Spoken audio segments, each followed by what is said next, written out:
right. Oh my Listen, God. we got some sports to talk about. We got bigger business on hand. First of all, we just beat them boys. We had a very, very impressive 42-10 victory. I think we all went in, including the Cowboys, including the 49ers. I think we all went in assuming that this was going to be a dogfight down to a field goal, tooth and nail. These are the two teams that were destined to be the people going toe to toe with the Eagles. We had to figure out who it was. It wasn't even close. Did you expect this result? Or if you didn't, how do you feel on the other side of it?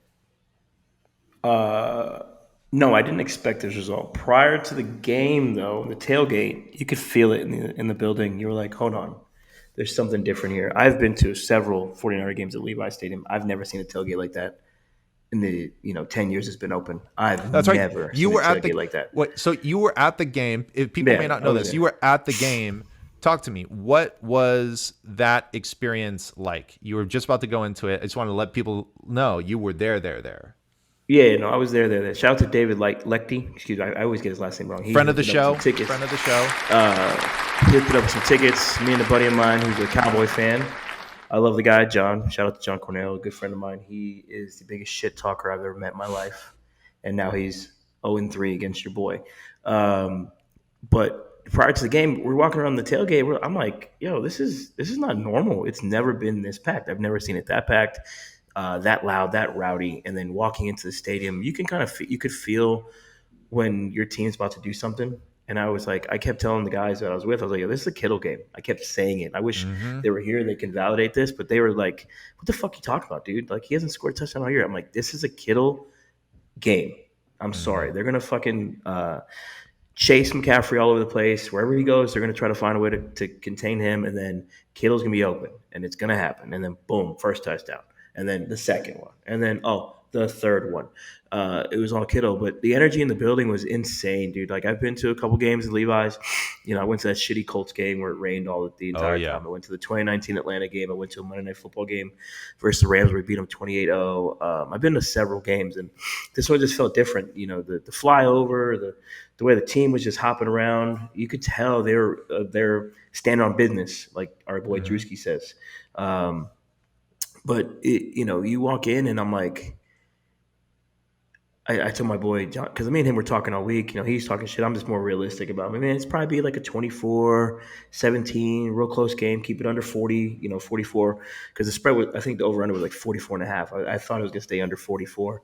And the Niners scored 42 points on their ass. And it got so bad to the point where he went up to the concourse, texted me, said, hey, man, let's beat the traffic. I was like, dog, we flew 3 hours. I'm staying. Yeah, And you over can my stay up dead there. body, dude. Yeah, so it was funny. It came back to Texas though. I made sure I had Monday off because I traveled back. But Tuesday, I made sure to go visit every one of the people who bet me that Saturday to collect my money, to collect my lunches, to collect some jerseys that they owe me now too because they're like you bet a lot against us. I'm like, yeah, because you guys like losing money. It's not hard to beat look, the Cowboys are good. They're a decent team, but that night they were fraudulent. They were absolutely fraudulent. I'm Yes, sorry. sir. Yes, sir. They had nothing Yes, for sir. they had nothing for the defensive player of the year, Fred Warner. They had nothing for the best left tackle in football, Trent Williams. Um, you had can I say Deontay Lenore is probably the most underrated defensive player on the 49ers right now. He's been Like, exceeding expectations. we have the group chat. I was kind of skeptical on Lenore, but he's been rock solid so far. And what he was, man, look, this team, I've been very pessimistic, on Twitter or just kind of more realistic. I don't think anybody can beat this team right now. I don't think anybody can beat this team throughout the season. We were just talking before the show. This team should win 15 games. 15 regular season games should be like the minimum at this point. I don't see anyone in their way. And I made a stupid bet before the season. I'll admit it. I did pick Miami. I did pick the Dallas Cowboys to go to the Super Bowl. I'm going to stick with the Miami part. I'm going to switch that up to the Niners. I'm going to change my futures bet, and I'm going to go Miami, San Francisco in the Super Bowl. Like, I don't see agree. a team that is good enough on both sides of the ball to compete with them. And if you have to go through San Francisco, nah. I agree. I mean, it seems like at this stage, on as far as the NFC is concerned, this is just a long wait to see what the 49ers look like against the Eagles when it's all said and done. There's nobody on our schedule that looks very formidable. We have the December 3rd matchup against the Eagles. That's the one we circle at this point. Could the Browns defense be stiff? Absolutely. Is it enough to stop us? I think we have too many people, too many skill position players who are excelling at this moment at what they're doing. The Seahawks could pose potentially a trap game threat because division, you never know. But truly, I feel like it's the Eagles game December 3rd. I think that's the game that we uh, big time are circling on our calendars at this point because the way we are performing, the fact we have gotten 30 points or more every single game, we'll see if that continues against a tough Browns defense. But the fact that we have been so consistent on offense, much of that having to do with Brock Purdy, is something that we have only seen in short bursts in previous teams. And the fact that we have so far gotten it this many games in a row feels like 2019 with a little extra something on top. Yeah, I mean the extra on top is you have a quarterback, you have a head coach and quarterback that trust each other. Mm-hmm. I think that's the biggest thing, right? It took the Niners getting Emmanuel Sanders to kind of set the passing game up a little more. But after Very a good while, point. Kyle said it in the Playmakers podcast that they put out in the Athletic. Mm-hmm. He's like, my quarterback threw an interception right to the linebacker, and then we decided to run the ball. Kyle Yep. Shanahan calls the play 3rd and 4 late in the third quarter to Ayuk. Ayuk has that great reception of even better throw from Brock Purdy. It gets called back. 3rd and 14, old Kyle Shanahan would be like, let's call it draw play. Let's have a run play. And then the next thing you know, it's boom, 3rd and 14, Debo Samuel for 42 yards. Like there's a trust, there's a those two are so in line with each other that that's the biggest difference between 2019 and now. Do I think the defensive line could be better for the Niners? Yeah, absolutely. But when you have a quarterback that is as efficient as Brock has been, regardless of what Steven Ruiz says, and I've been very nitpicky on Niners quarterbacks for the last 5, 6 years, but We all there's, have.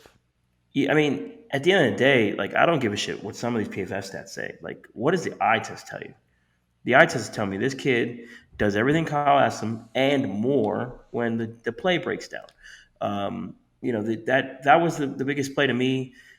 That play made me a believer. Those two plays made me a believer in Brock Purdy. I got to see him in person, hit that throw to Ayuk over his shoulder, um, with no hesitation. He just took it, and then they got called back for the Burford hands to the face, and then he comes right back to Debo over the middle for 43 yards. Like it was nothing. He just stood back there, set his feet, stepped up, boom. Like you didn't see that stuff with Jimmy Garoppolo. You didn't see that stuff with Brian Hoyer. You saw stuff with Matt Ryan, right? You saw it with now you're seeing with Brock Purdy. I think this might be the best iteration of Kyle's offense, or it's trending that way because you have the McCaffrey, you have the Brock Purdy, the trust there. Like at the end of the day, the trust is probably the biggest thing that's kind of swaying my opinion towards Brock being, hey, this guy might be the fucking dude, and this guy might be a guy. Now, do you pay him $40 million? That's a different conversation. But is he the guy that might get you to the Super Bowl and win the Super Bowl? I'm right there, man. I don't want to be that guy to say those things, but I don't think I've ever been this positive on a Niners team since Steve's been here, right? I think this is different and it feels different. And like I said, I walked in that stadium. You can feel the energy in that stadium, and you can feel it from the team. You can feel it through the fucking TV when you're watching their games. They are playing at a different level. They know what it is, and I think I mentioned it a lot over the summer. This team is aging, right? It's an aging roster. It's getting more expensive. This is their window. You have to get this now, whether Yep. it's this year or next year. This is the time, right? George Kittle just turned 30 years old. Fred Warner's probably gonna get another contract extension. Trent Williams, how much time does he have left? Like this is Yep. the time. The time is now. You have to get this now and keep building after that. But this is, to me, this feels like this is it. Like I think we are on a collision course to play the Eagles in the NFC title game, and we're gonna see a Mike McDaniel's versus Kyle Shanahan Super Bowl. I think that's where Yeah. we are.